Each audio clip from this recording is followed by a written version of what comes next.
because I'll share the story of how I ended up at the museum. But what I've learned in the 3 years that I have spent a great deal of my time and my life there is that it's not really just about Walter and his wife Leo who preserved the legacy. It's about you. And it's about your journey. And the inspiration that Karen and I will be sharing here tonight is to ignite and offer you an opportunity to really step into what is still beckoning to you. So this is my first time at Tesla Tech. In my regular paying job, I've had the privilege now to train or coach over 50,000 leaders from 33 countries spanning 24 industries. That means that I'm a little more seasoned than some. Steve can take that word from when he was talking about today. And it is such an honor to be in a room of people who care so much about changing the future of humanity. And I just want you to know I felt that since I walked in yesterday. This is my very first Tesla Tech conference, and I honor you about that. So as you go through this, please remember it's about your journey, and to simply relax into it, and don't try to capture it all. It is a lot in a short amount of time. So this journey is also, you're witnessing the unified field of our reality. So as we go through, there are certain things I want you to just kind of imprint in your brain, is the idea of the number 3, the idea of the prism, and the idea of the triangle. So you'll see these things continually repeat. And so with that, we'll continue. And so those are just things you'll see how they all thread together.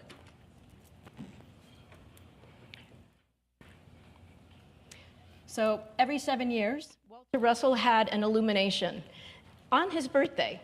And so the first illumination was 39 days. And when he did it, he came up with the universal one. And the idea is when he went through what he calls going to God, he went through the 9 gates of colors, the 9 gates of frequencies, the 9 gates of crystalline structure. And this is where he came back with the universal one. And so we're going to take you into a journey a little bit into what those 9 gates mean, that he came back and gave us what he calls the wisdom of the science of God, where he didn't think we were going to make it any better until we actually understood the science. So we're kind of giving you the science of our nature and our reality based from his journey. And I'm sure there'll be some additional questions. I do want to point out 2 important people in the audience that are with us. We have Margaret Rue, who is a board member of the University of Science and Philosophy. Raise your hand, Margaret. She actually had a chance to live with Leo Russell, Walter's wife, for 10 years, 50-year-plus student, so she is a tremendous resource here at this particular conference. I also want to introduce Ken Pearson in the red. He is a 30-year student of the Russell work and is came to the museum with a dream in his heart to someday do a documentary and a movie about Walter Russell's life.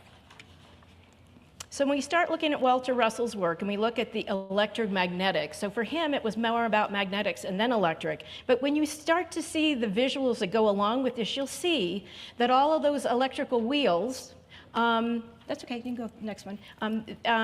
You can see that there are systems within systems. So within these octaves that he has as compressed light, you will see that this fields, we are fields within fields. So the universe has its field, which is a magnetic field. The earth has a magnetic field. You have a magnetic field, but your heart has a magnetic field that's 5,000 times bigger than even your brain. And then if you look at Eastern traditions, you look at the wheels of light that are the chakras within you, that are all points that are lined up with your vagus nerve. And it's all about systems within systems. And this is important because how I became interested in the Walter Russell work is because my expertise is in systems thinking. I was trained by Dr. Peter Singhi and his team at MIT when I was in my 20s, and I never knew any other way to see the world. So I have been teaching this to leaders across the world ever since. And I've always had a big burning question in my heart, and that is how can we begin to influence and leverage the systems that are out there? How do we influence and change the way leaders think? And so when I walked into this museum and saw some of the work, and we're going to show you a particular illustration, all of a sudden I saw something that I actually knew was in existence for my entire life since I was a little girl, and I had never had an idea of who else had seen this here. So note how the threads of light are connected. This is a very, very powerful illustration from Walter Russell. After his 39-day illumination, he spent all of these years trying to figure out and articulate and bring to life what it is that he saw. So from someone who had never heard of this, so here I'd been searching for this. What's really important to understand and we have this at a booth in the other room, is when I walked in, this was the very first illustration that I saw. This is called God is Light poster. And on the bottom here, it actually showed the threads of light between people. And that stopped me in my tracks, because I had seen those threads of light for my entire life. And in fact, in my 20s, my very first job as a leader was asking me if I could take on the job to try to share with the community that we're all in this together, that we are all one, that what happens on one side of the community affects the other. He was like, do you think you understand that? And I explained to him how I see the lights between people, and he looked at me like many of you might have one time looked at me and said, oh, well, that's nice, without any real understanding. So what's very interesting about the work of Walter Russell is that for some of you, you've had a deep understanding and knowing of many of these things, and his scientific drawings actually help bring that to life.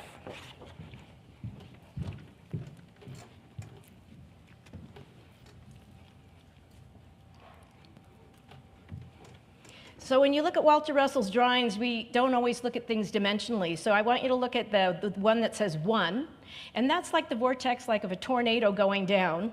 And then you see once you see the tornado going down, then you see the magnetic field spinning around it. And when the lights spin, you see the spinning of energy being collected. And when the particles go together, they come and they actually birth light.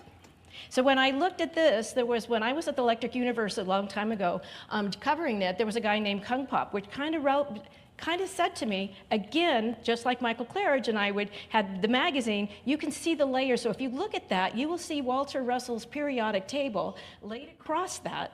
And as it spins, you'll see the micro to the macro going through. But you'll also see on the bottom is a picture that Richard Merrick did for interference theory. And it shows the magnetic field in the golden ratio.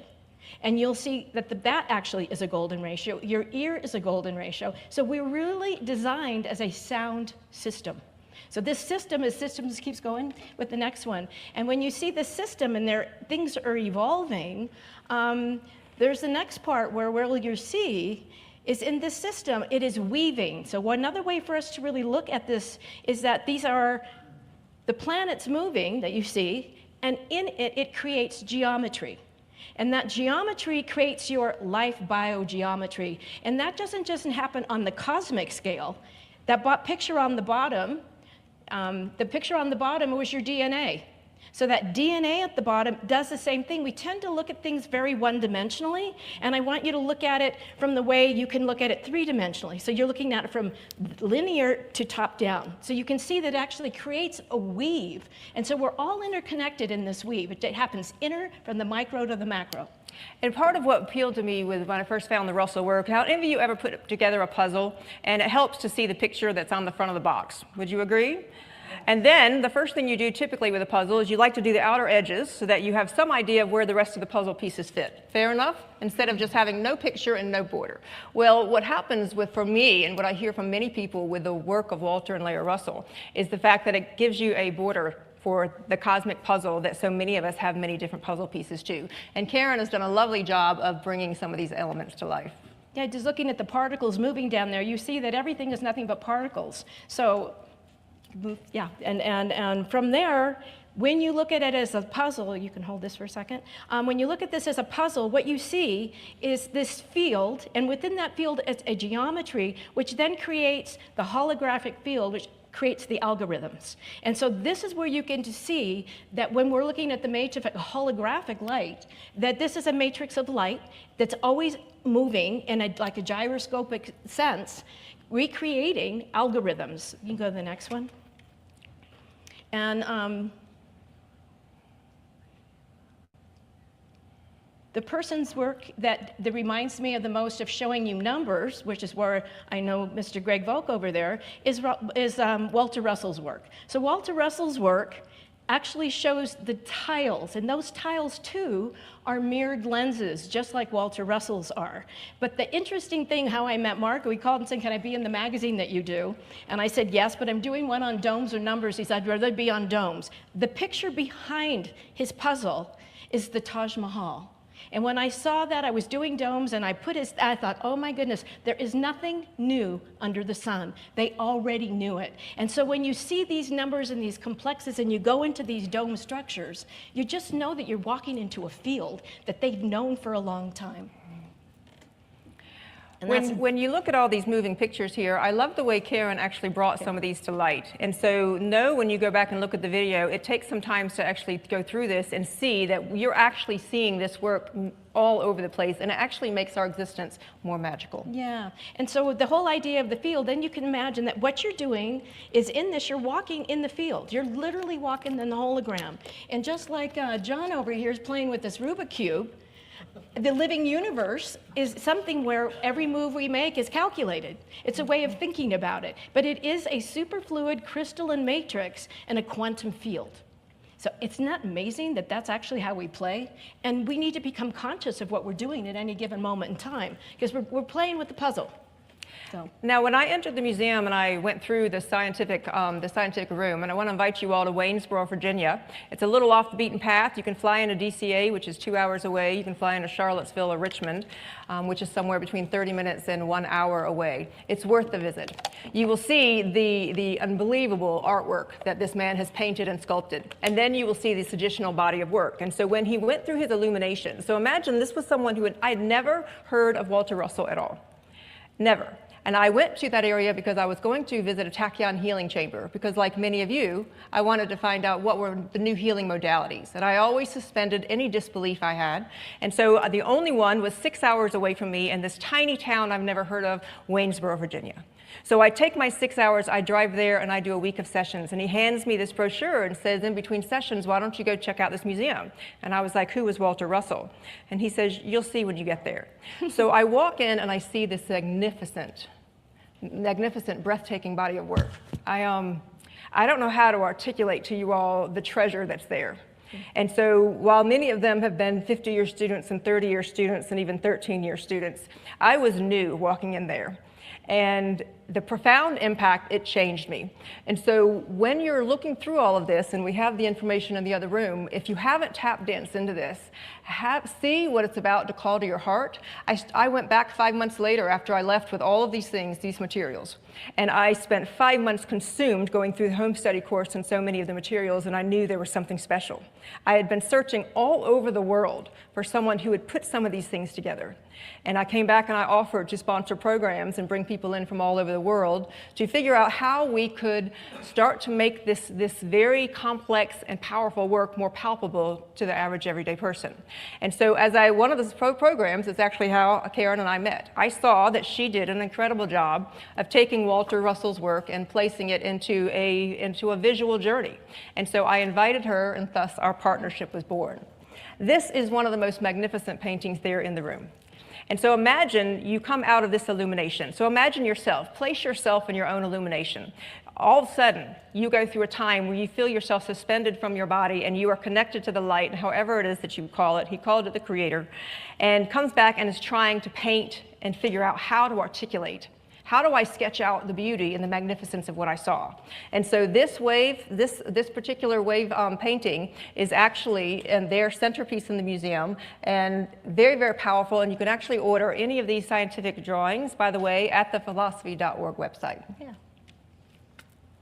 And my job was to kind of give you an idea of the motion of how it actually moves, because I think, to me, if you just see it static, sometimes you don't get the full picture.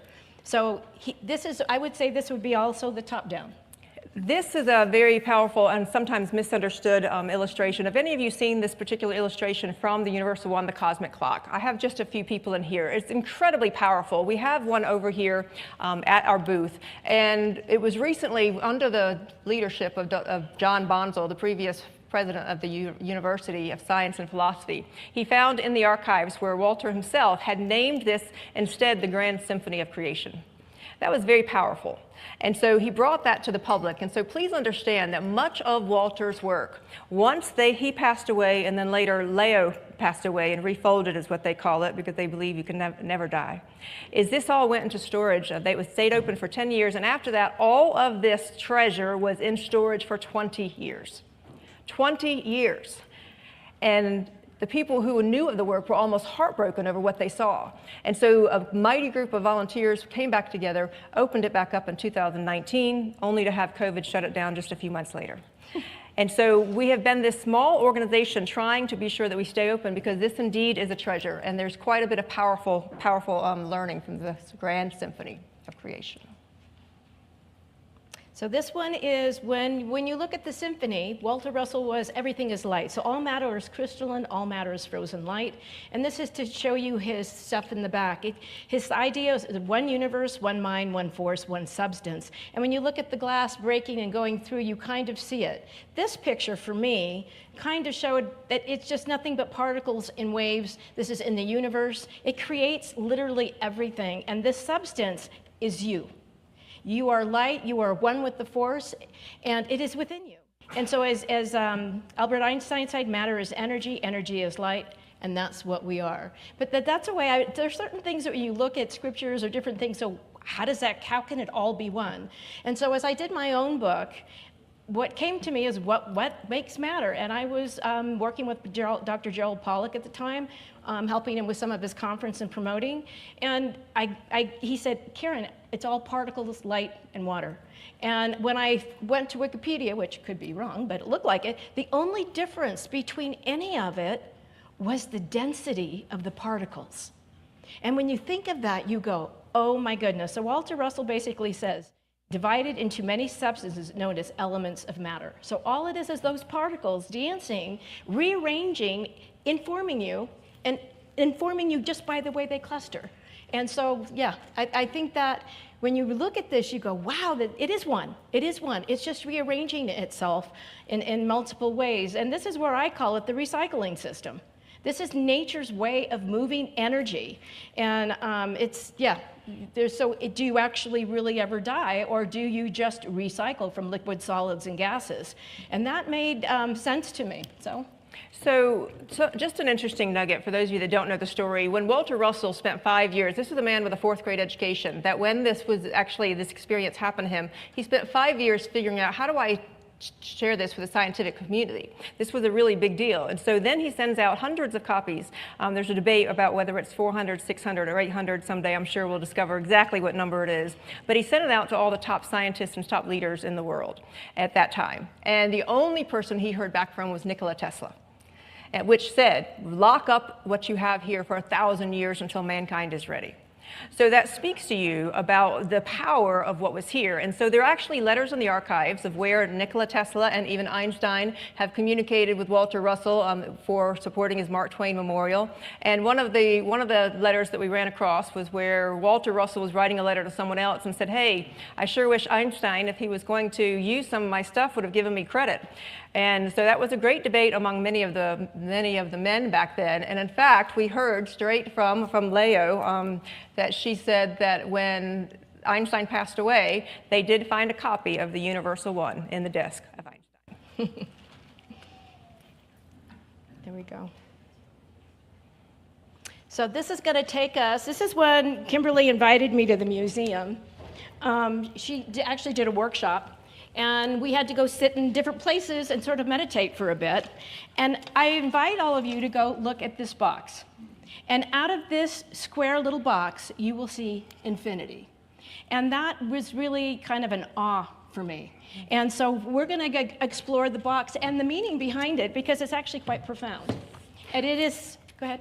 Well, and what's interesting is, please understand, as I was driving, what I did is I came back to the museum and I said, I will come and work for you 1 week a month, every single month for the next 18 months to 2 years. And that is what will be my gift. And so every month I drove 6 hours from South Carolina in an act of love to figure out how I could support this particular organization. Thank you, a lot of love, a lot of love. Poured a lot of love.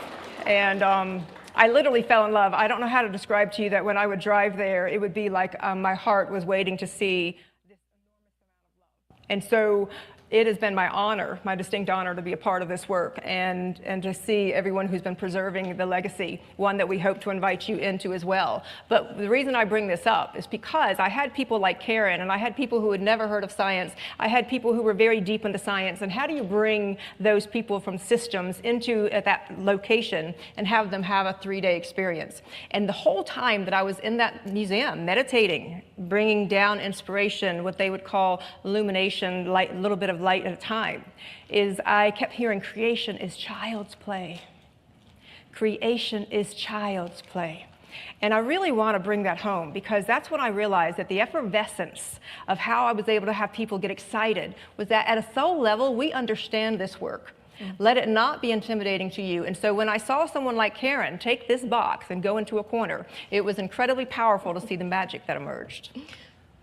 It's not easy being in a corner. Okay, look, then what I got through this was you're looking through the fabric of space, you're looking at the mirrors in time. And in Walter Russell's work, he always talked about the cube, and I never quite figured out the cube. Until one day I was doing graphics and I saw this image, and I watched it spin. There's the cube, and what is that cube doing? It's going into the phi. And all of a sudden, I'm interviewing John Bosco, and what I saw with the cube is, again, you see those particles spinning. And you go, oh, I get it. It's the particles spinning. It's rearranging. It's points of light.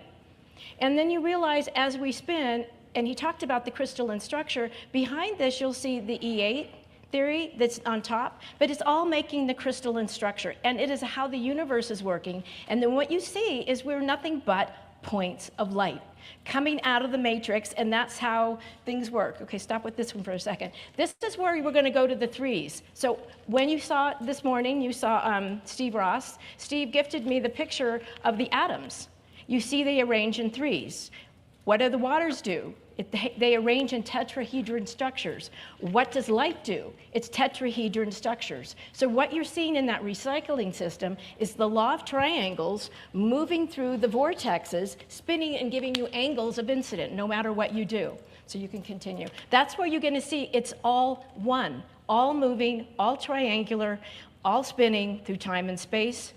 And I want to show you this one, and this is Don Estey's work. But what he did is he took the whole Platonic solid, mapped them out, and you could see from there, and these Platonic solids as points of light are generating again that holographic field, that algorithm. So keep going. And so I just wanted to show you, again, everything is points and parts and particles of light. And we all try to make all these things so complicated. And I've been gifted by doing the magazine that I do to bring all of these different things together. You can hold this one for a second. This one, James Sorensen, where are you? See here? If James is around, James, back here, and you go to his table. He's worked with Ito Cow, who's done the structure of the atom called SAM. And when I met him at the Electric Universe Conference and interviewed him, everything starts with threes. They cluster in threes. They build in threes. And when they get chaotic, they go out of balance. You get chaos, it goes back into order. And that's how things in the system in our periodic table evolve. So I would say go see James back there. He's got a table, and he can explain it to you more. But it all builds the Platonic solids as well. So you can see the entire building block. Yeah, go for it. So here's what we think is time. Again, a prism. We're looking at an hourglass. We're looking at particles arranging. You're looking at pictures of Walter Russell, where you can see the vortex, but it also creates, and then hold, it also creates your DNA. We are antennas that way, and the prisms of light collect the geometry of which our whole systems read. So you can go forward. So I like it when I can make things move, because you can see it kind of driving itself through the pinch point, and exactly how the DNA goes. So Don Estes one time said to me, water is made of hydrogen and oxygen. And he goes, does it not carry the full range of octaves? So what I have there is you can see even the chemistry within the water. And Randy, who's here, who's got a vortexing water device you'll see with the big glass, basically said this, because water has 440,000 individual panels in one molecule. It is the most programmable substance on the planet, a liquid crystal. That goes back to Pollux. And the reason I put Pollux work there is because Jerry said to me, those panels are crystalline. They are a crystalline matrix. The fourth base of water is all part of that. So what is water? Water is the medium of which everything is imprinted. That's why your body is 99.9% water. That's why your brain is 90% water, because it's like the system. It's the system that you're processing in. So even when you have a dis-ease, what is it doing? Why do you have so much water in your brain? You have to reprogram it. You can't keep doing the same thing and think you're going to heal, because it's water. It's retaining your memory, your thoughts, and everything else. So this was kind of fun for me, because Walter also said we're woven of 7,000 points of light. And so when you see that, you can see the carbon structure coming down. And then I got squaring the circle, and those circles again are made with the geometry of the phi ratio. So then you begin to see the unfolding of man and life and everything. And this goes back to Walter Russell's, when he says it's a carbon lattice. Go back one. You want me to go backwards? That's okay. Okay, sorry. One forward. That's okay. It's all good. The carbon is like, how do you go back to the squaring in the circle? And then when you look at the Wikipedia, and you see how the lattice builds, you can see the fourth phase of water, you can see how it circulates, and we are carbon-based. So then you begin to realize that a crystalline lattice can be described as a three-dimensional arrangement of atoms and molecules in a crystalline lattice. And that's why we're receivers. We are basically a living hologram ourselves, receiving and putting out energy. That's why these points of light that she talks about, we're not separate. Well, and we're moving towards a time, please understand, that we actually, when we talk about this holographic universe, when I've been talking about systems thinking, I've been calling a holographic leadership. The technology already exists where holographs will become a regular part of our life. There will be a day when these 2D variations of screens are non-existent for us, because this is not the way our brain works, which is why it's so powerful to see these different concepts overlaid with each other until we get there. So you just think of it this way, we're coming through time and space, we're arranging ourselves as particles, we're basically digital art, and we are made of points of light. So I'm just doing some of these images. So the concept of a crystalline lattice is fundamental to the study of material science, chemistry, and physics, providing the framework understanding the solid state matter. And when we pull some of these things together for you to think about, please understand that there is a depth of understanding for all of you. You obviously are experts in your field. What we are trying to have us think about this, though, is the fact that this whole universe is, in fact, of countless parts wired together by an electric flux of nerves, which inform each part of the universe of ever-changing condition of every other part. Now, part of the power of hearing it from Karen's perspective, because I found her work incredibly inspiring, is that the feminine tends to have a very strong perspective and ability to integrate things. So with the masculine tends to see things in parts. This is part of why we're needed to come in together, because these are two very different perspectives of the universe. So when we think about this electric flux of nerves, not only do we have light that's connecting between each of us. For me, early on, I didn't understand how I was actually seeing like if every individual had like a battery. You know how you look at your iPhone or your phones or your iPads and you see how much battery you have? Well, for many of us, we can actually, and some of you are having your gifts come online now, you can begin to see what your battery charge is of yourself and other individuals, because what we're about is charging that battery so that we have more light coming in to assist with the next level of humanity. So the one I want to show you here is two ants actually communicating with a pulse of light. And that's how you can actually visualize that. You can hold for 1 second. I had the privilege of doing a magazine. I had this thing on hair, and it was all had to do with how in the old times they actually put two trees together in World War II, transmitted stuff, and I thought there must be something with hair. And I went back to the code breakers, I went back to Sodom and Gomorrah, I went back to all these things. I found this gentleman, he was 80 years old, he had done so much research. And I'm going to show you one more after this of his, but I have an 80-page magazine that is all shocking.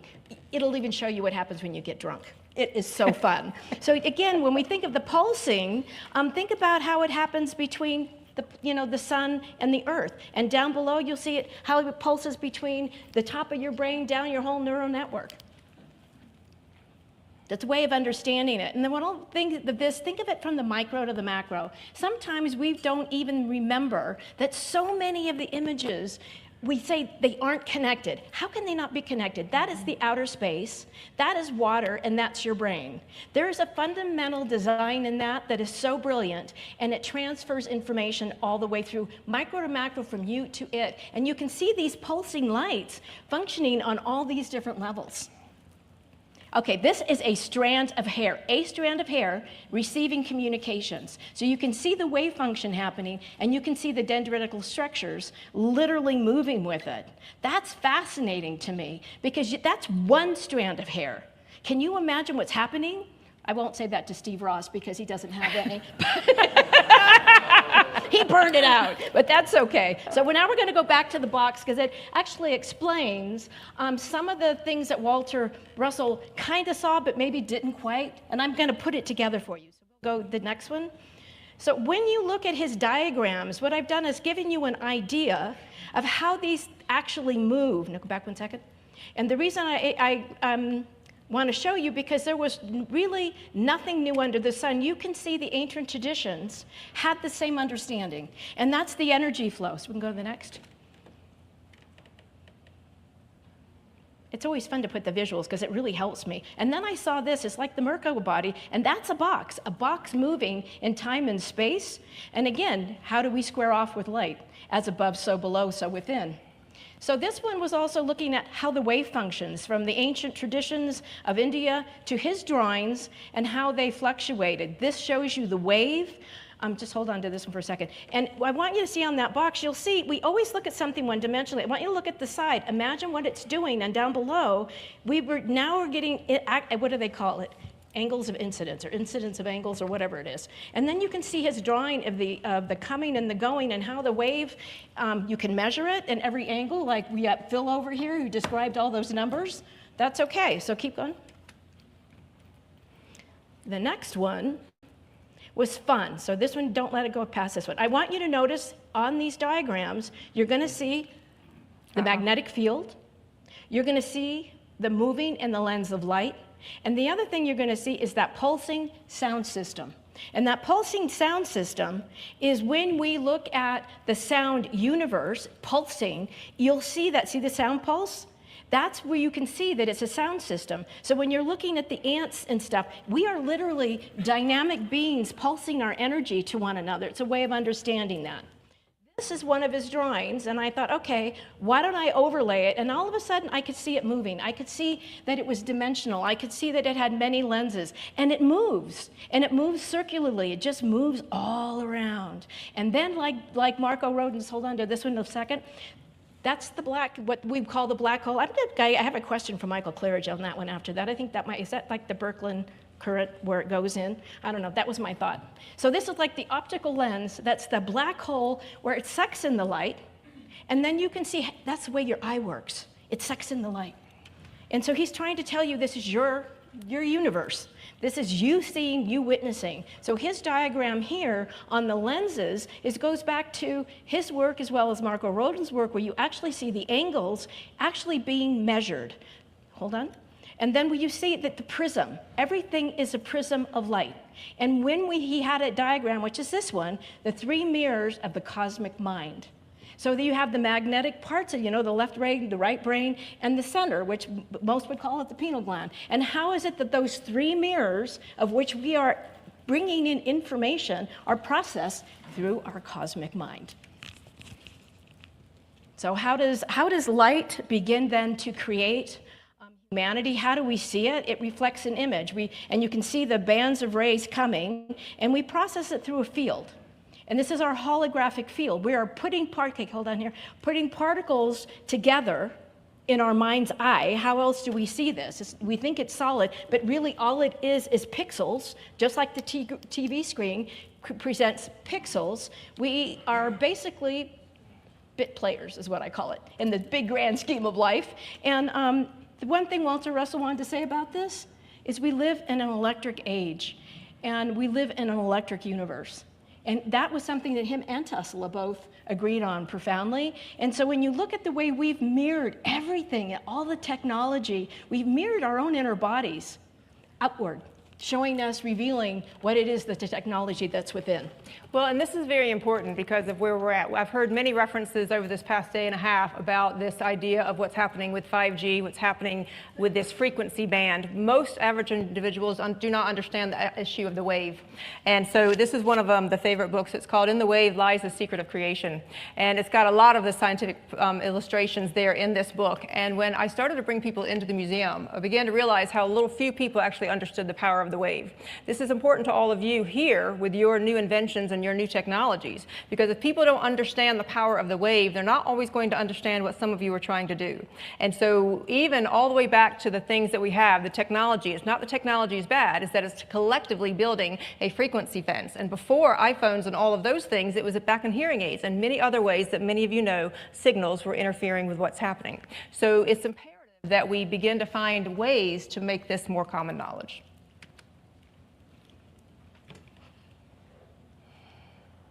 All right. So I just wanted, let's go back to what a hologram is, just so you understand. So the hologram, if you look it up, it says it's a pattern produced on a photosensitive medium. And that medium, there's only one thing it could be if there's only three things that make everything, and that's water. And water and ether, if you actually look how it's spelled, they're not that different. And in the Bible, it said it divided the waters from the waters. So therein lies where the energy gets collected, rebirth, reborn, whatever. The next one, the hologram as a technique, is the ability of a wavefront to be recorded and later reconstructed. Where? It's in your mind's eye. So that's what we've done. That's another thing that we've done. The photo, then photographically developed, imprinted into your mind and stored as information. So we are basically a storage bank. We are. Yeah, just to say this is kind of like that. You can go. Yeah, you can go. Okay. Okay. This is just to remind you now, when you look at the prisms, we're looking at the fractal nature of our reality. And it is a kaleidoscope. And if you look at the picture down before, that's a 13th century picture of them showing you the geometric, you can go, geometric nature. But this is the fractal nature of our reality. It shows you from the triangle that we have the building blocks of life. And in the wave is creation. So hold on to this one. This one is the creator is undivided light. That's why they say creation is light, and I am one. But we, as a bandwidth here, are the divided light. So think of it that way. We come from source, it's the white light, and we are the bandwidth of the electromagnetic spectrum that we are woven from. Okay?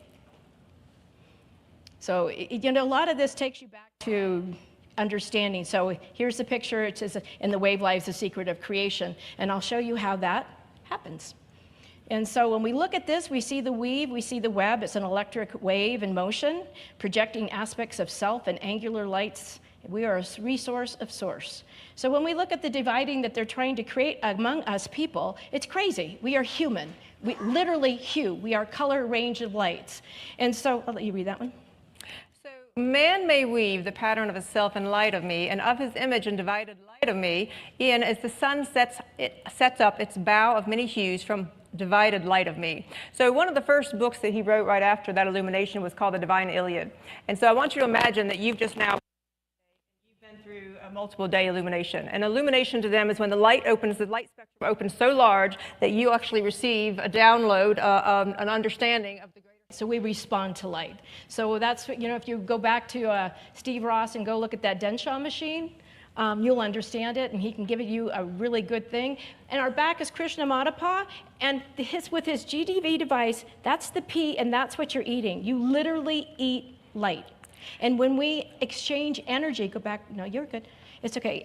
When we exchange energy, we think it's just us and back and it's just us, but it isn't. On the next image, with his GDV. Let me pause for here just a minute. Yeah, so I want to add something here, because this is something that I really learned bringing people into the works at the museum, is our ability to increase in consciousness cannot outwit our physical vessel's ability to handle the light.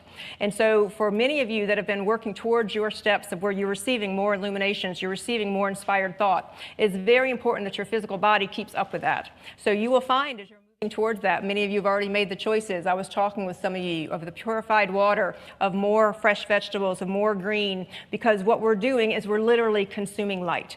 And I watched as people would come into that Russell Museum, go through the programs, and some that were having physical problems had a very difficult time of assimilating the energy that was coming up. Okay.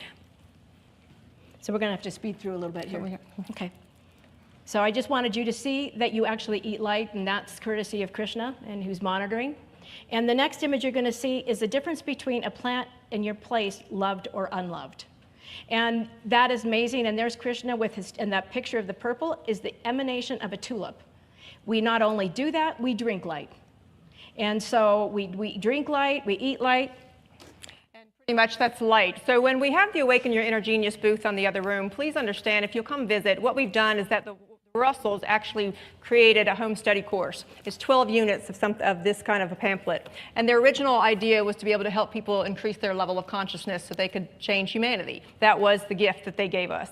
And so for the first time, it's been printed with the new color images here in the home study course, looking a lot about like what Michael was talking about yesterday, and very, very powerful. And so the idea was you would do 1 unit a month, and at the end of a year, your consciousness would raise to the level that when you did it again, more and more illuminations and insight would come to you. So there's a lot more to say, but No, we can keep going. We have like 10. All right. We've got, because this is important. This is where, when you look at Walter Russell's work and what they had with their toy that I held on to, this is talking about how Walter Russell's makes how your periodic table is made. It's made by compression and expansion, and you're going to see that that relates to wavelength, that relates to color, and to the sound system. And I want you to see that the coiling and uncoiling.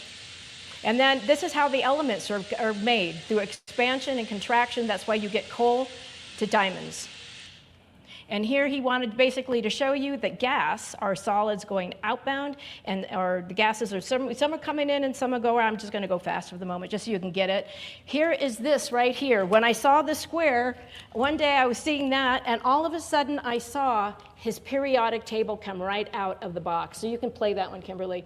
And that is amazing, that when you see from the box and the mirror of life, everything comes from that. And that was stunning to me. I love it when I see these things. When I find them, it's like, I don't look for them. Sometimes they just show up.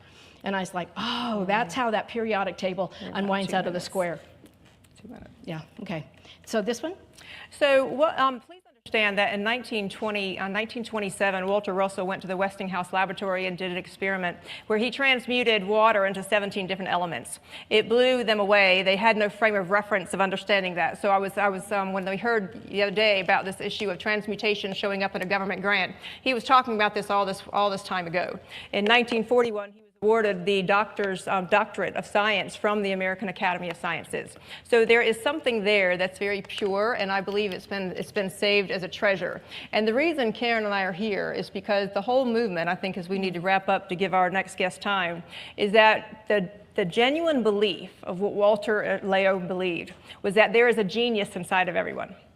Every single person has the ability to be a genius that can transform the world. And so I'd like you to really, really hone in on this as we're wrapping this up, because this is incredibly powerful.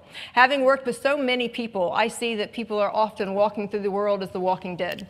I see them always begin to think that they're small and they can't necessarily change the world and influence. And when I saw the potential of what this work did, and I saw people walk in and say, wow, if I can figure out how to connect with this larger source, the universal one, in a way that can actually awaken my inner genius, can you imagine how we can transform the world together?